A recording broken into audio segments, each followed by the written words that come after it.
عمومی طور پر یہ بات کہی بھی جاتی تھی اور ہم نے بھی لوگوں کو بیان کیا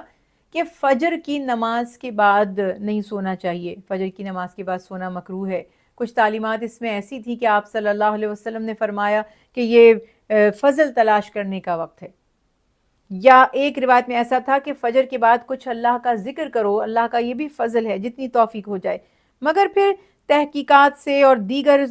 صحیح بخاری کی اور مسلم شریف کی احادیث مبارکہ سے یہاں پر یہ تحقیق بھی کی گئی کہ اگر کوئی شخص اپنے کام کاج کی وجہ سے، اپنی روٹین کی وجہ سے، اپنی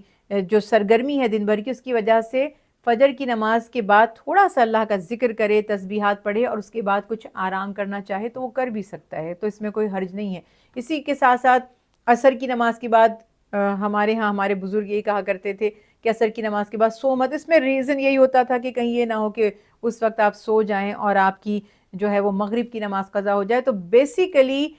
نیند اگر کسی بھی وقت نیند کا غلبہ ہوتا ہے اور آپ کی نماز قضا نہیں ہوتی، یعنی آج کل تو بڑی آسانیاں ہیں، آپ الارم لگا لیتے ہیں، کسی سے کہہ دیتے ہیں کہ بھائی اگر اذان ہو جائے یا نماز کا وقت ہو جائے تو مجھے جگا دیا جائے، تو ادروائز کوئی مجبوری ہے تو کسی بھی وقت نیند آ سکتی ہے، آپ سو سکتے ہیں۔ بس اس میں خیال یہ رکھنا ہے کہ دن اللہ کا فضل تلاش کرنے کے لیے اور 5 وقت کی جو نمازیں اللہ تعالیٰ نے عطا فرمائی ہیں وہ وقت مقررہ پر پڑھنے کے لیے ہیں۔ بس اگر یہ کمپرومائز نہیں ہوتی تو پھر اگر آپ کو نیند آ جائے تو سونے میں خدا نخواستہ کوئی حرج نہیں ہے۔ حدیث رسول اللہ صلی اللہ علیہ وسلم ہے، اور بڑی پیاری بات اس میں آپ نے فرمائی کہ ماہ رمضان المبارک کے روزوں کے بعد جو سب سے زیادہ اجر و ثواب ہے وہ محرم کے روزے کا ہے، اور فرض نمازوں کی ادائیگی کے بعد جو سب سے زیادہ فضیلت والی نماز ہے وہ تہجد کی نماز ہے۔ تو تہجد کی نماز وہ نماز ہے کہ جس کا اجر و ثواب فرائض ادا کرنے کے بعد تمام نفلی نمازوں میں ٹاپ آف دا لسٹ جسے آپ کہہ سکتے ہیں نا، سب سے زیادہ ہے۔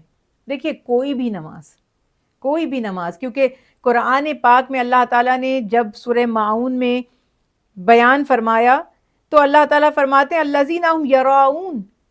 کہ وہ جو ریاکاری کرتے ہیں، جو اپنی نمازوں کا دکھاوا کرتے ہیں، تو کوئی بھی نماز صرف اور صرف اللہ کی رضا کے لیے، اس کی خوشنودی کے لیے، اس کا حکم پورا کرنے کے لیے پڑھنی چاہیے۔ کوئی بھی نماز اگر ہم نے دکھاوے کے لیے پڑھی یا لوگوں کو جتانے کے لیے پڑھی تو پھر اس کا اجر، اس کا ثواب، اس کی فضیلت ضائع ہو جائے گی۔ نماز جنازہ میں یقیناً نماز جنازہ میں سجدہ نہیں کیا جاتا،